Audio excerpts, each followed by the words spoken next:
You're welcome back. You're still watching Business Incorporated here on Channels Television. Well, the world, including OPEC, has now come to agree that there has to be that there's a need to embrace alternative source of energy along with the use of fossil fuel. The volatility in the price of oil following the war going on in Ukraine has emphasized the exploration or the need to explore renewable energy, which Europe has been doing and is talking about expanding. Well, also in West Africa, there are some projects going on. We have Ted George. Ted George is the Chief Narrative Officer at Cleo's Advisory in the UK to tell us what's going on with renewable energy in West Africa. Hello, Ted. Good afternoon. Hi, good to be back. Good to have you back. So which renewables offer the most potential for Africa when we look at the potentials that Africa has?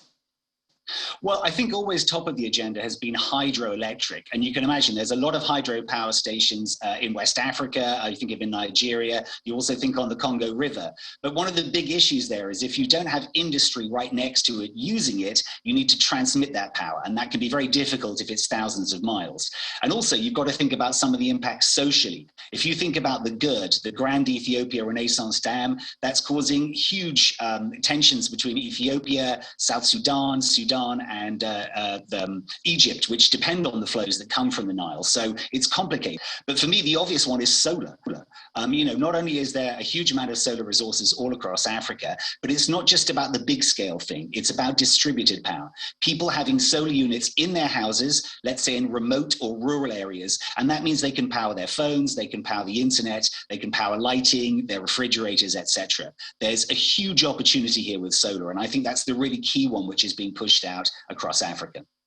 So it seems the conversation around renewable energy has been expanded at this time, maybe the war in Ukraine and the need for power and the impacts of Russia's supply, being cut off from the global space has also boosted that conversation.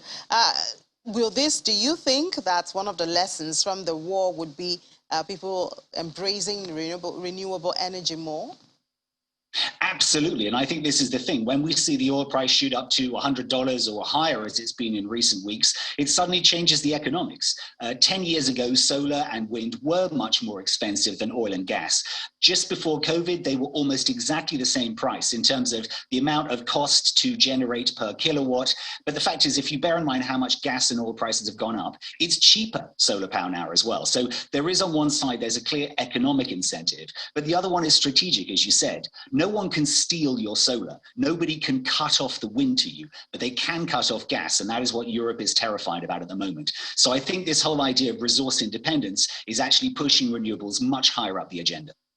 And then following the COP26, have we seen an end of coal? I mean, this has been a long-standing conversation. And then it's when there's a disruption in gas, then countries turn to coal. And what does it mean for Africa, especially countries that export coal?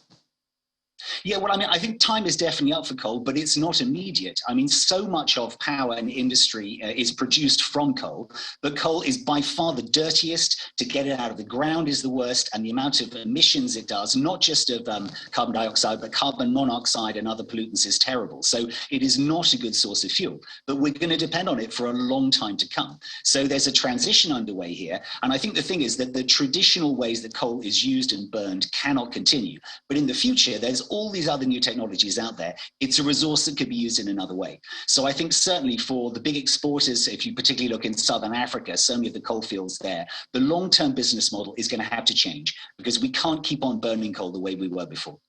But, one of the issues that also come out is the cost, of ignoring or embracing the green energy, the alternative energy, the cost for the economy, if we have to do away with coal, for instance, the cost of developing the solar or the hydro, Is Africa ready for that cost?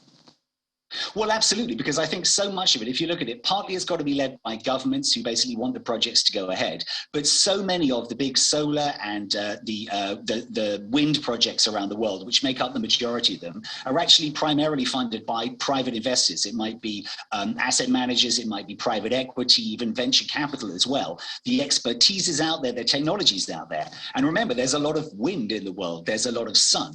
It's just that it's about where is the technology best used for a particular area. So the thing is, I certainly think on the solar front, we're going to see a lot more development. And I think also, particularly in these areas of things like biomass and bioenergy, although there are some green concerns around them.